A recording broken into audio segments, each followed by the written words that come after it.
Hello everybody and welcome back to another EP video. President Joe Biden started off his tenure with a flurry of executive orders and directives, but in order to get most really big things done, he will need to go through Congress. So it's worth taking an in-depth look at the new 117th United States Congress and where Biden might find support and opposition to his policy goals.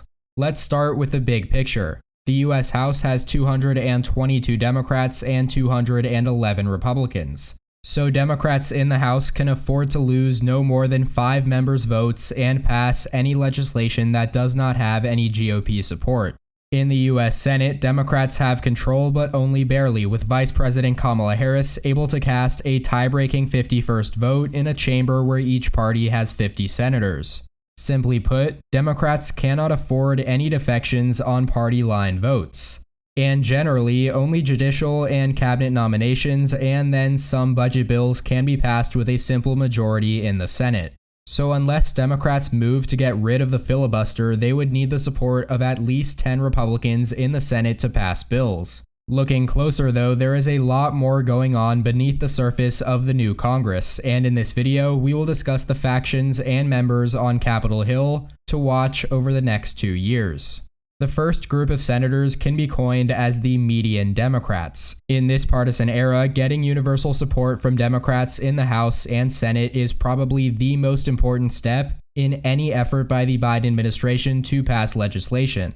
So it is worth looking at the median Democratic members of Congress. In the U.S. Senate, the ideological center among the 47 Democrats and Democratic-leaning independents in the 2019-2020 Congress was Illinois Senator Richard Durbin, ranked as the 23rd most liberal Democrat according to DW Nominate scores, which measures legislatures' ideology by their roll call votes. Also, Michigan's Debbie Stabenow is ranked as 24th most liberal, and Illinois Senator Tammy Duckworth is 25th.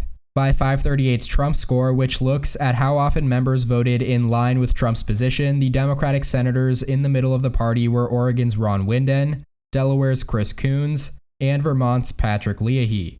In the U.S. House, this median group includes Susan Wild of Pennsylvania, Darren Soto of Florida, and John Yarmouth of Kentucky. Now, you probably don't know much about these members, and that is exactly the point. They are, at least ideologically speaking, kind of generic, unremarkable Democrats. If Biden proposes something and a few of these 9 members strongly oppose it, the new president should be very nervous.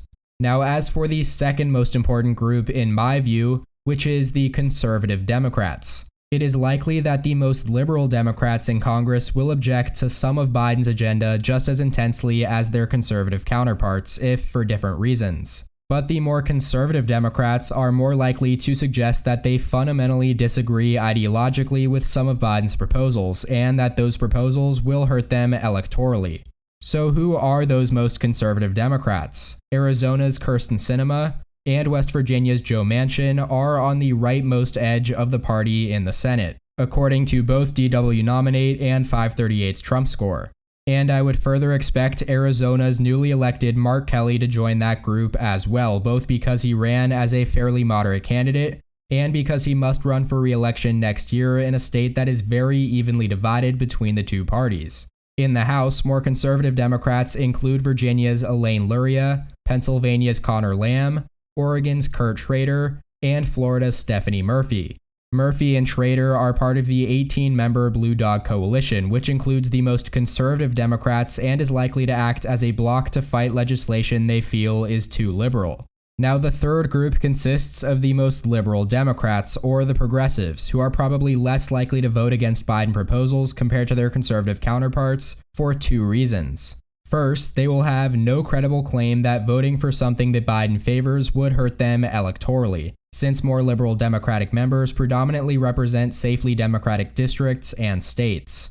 Secondly, it's hard for a member of Congress to tank a bill that he or she mostly disagrees with but thinks doesn't go far enough. That said, progressives in the House did block some of House Speaker Nancy Pelosi's proposals in 2019 and 2020, and they are likely to act as a check against Joe Biden going too far to the right in the view of the party's progressives. I would also expect Senators Bernie Sanders and Elizabeth Warren, the most liberal senator according to DW Nominate, to be the most prominent voices in the Senate trying to push legislation to the left. In the House of Representatives, expect to see new members Jamal Bowman of New York and Cori Bush of Missouri essentially become new members of the left-wing bloc of the House commonly known as the Squad, which already includes Alexandria Ocasio-Cortez of New York, Ilhan Omar of Minnesota, Ayanna Pressley of Massachusetts, and Rashida Tlaib of Michigan. Moving on, our final group is of course the most liberal Republicans, and it will not shock you that Maine's Susan Collins and Alaska's Lisa Murkowski are the most liberal Senate Republicans by basically every measure. Furthermore, Joe Biden and Susan Collins have both talked extensively about their strong and long-standing relationship. So if Collins is balking at something Biden proposes, he should probably assume that no other Republican will vote for it either. By the way, I emphasized Republican senators here because Biden doesn't ever really need votes from House Republicans since the minority party cannot filibuster legislation in the lower chamber.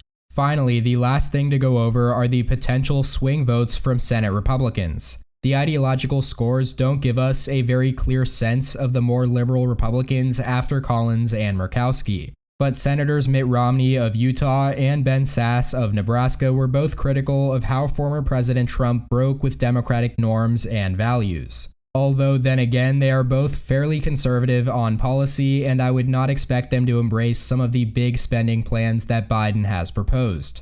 Still, if I were pressed to come up with 10 or so Republicans who might join some piece of legislation that Biden backed, but many other Republicans opposed, I would add Romney and Sasse to Collins and Murkowski. So that makes 4. After that as possibilities, I would go with Senators Richard Burr of North Carolina, Rob Portman of Ohio, and Pat Toomey of Pennsylvania, all of who aren't running for re-election in 2022. Also, Senators Lindsey Graham of South Carolina and Chuck Grassley of Iowa can both be somewhat ideologically idiosyncratic at times. And finally, Senators Bill Cassidy of Louisiana, Shelley Moore Capito of West Virginia, Jerry Moran of Kansas, and Todd Young of Indiana have all been involved in bipartisan negotiations on COVID-19 relief bills over the last few months. However, all of those GOP senators, except for Collins and Murkowski, are quite conservative. So some big Biden proposal that peels off just enough Republican votes to get through a filibuster and pass in the Senate is highly unlikely. Instead, anything that Biden proposes that wins over those 10 or so Republicans is likely to be so inoffensive to conservatives that it passes something like 80-20, with most Republicans on board instead of passing 60-40 with only this block of GOP senators embracing it. So in short, this breakdown has given you a sense of the big challenges for Biden. In both the House and the Senate, there are enough very progressive Democrats to kill legislation, and at the opposite of the ideological end, there are also enough more conservative Democrats to kill legislation as well. Furthermore, the Senate has only 2 true centrist Republicans, Collins and Murkowski. So if something requires 60 votes, Biden somehow has to convince at least 8 more conservatives to go along with him. Now, where does all of that leave the Biden administration? Well, we'll have to wait and see, but a few things are more likely to happen than not over the next 2 years. Number 1, the Senate is likely to approve Biden's judicial and executive branch nominations. And a lot of Republicans may back those picks because the GOP votes don't mean much since Democrats can get these nominations through by a simple majority anyways. Number 2, in the House, a lot of Democratic bills will pass, even as the Squad criticizes the bills as insufficiently liberal, and the moderates suggest that they are too liberal. And thus, the big question will be what happens to bills that pass the House but don't have 60 votes in the US Senate. That dynamic is likely to lead to number 3, a lot of liberal angst over the filibuster. We are already seeing calls from progressive activists to get rid of it, but Joe Manchin of West Virginia and Kyrsten Sinema of Arizona in particular seem very inclined to keep the filibuster in place. Expect this intra-party policy debate to pick up even more steam as bills begin to work their way through Congress. But that is all for today's video. I hope you all enjoyed. Make sure to comment your thoughts and opinions down below, and please make sure to follow EP Official on all of my social medias, linked in the description down below. Please hit the like button if you liked the video as well, and subscribe if you haven't already. Thank you all so much for watching. Check out more content from my channel here, and as always, tune in next time. EP out.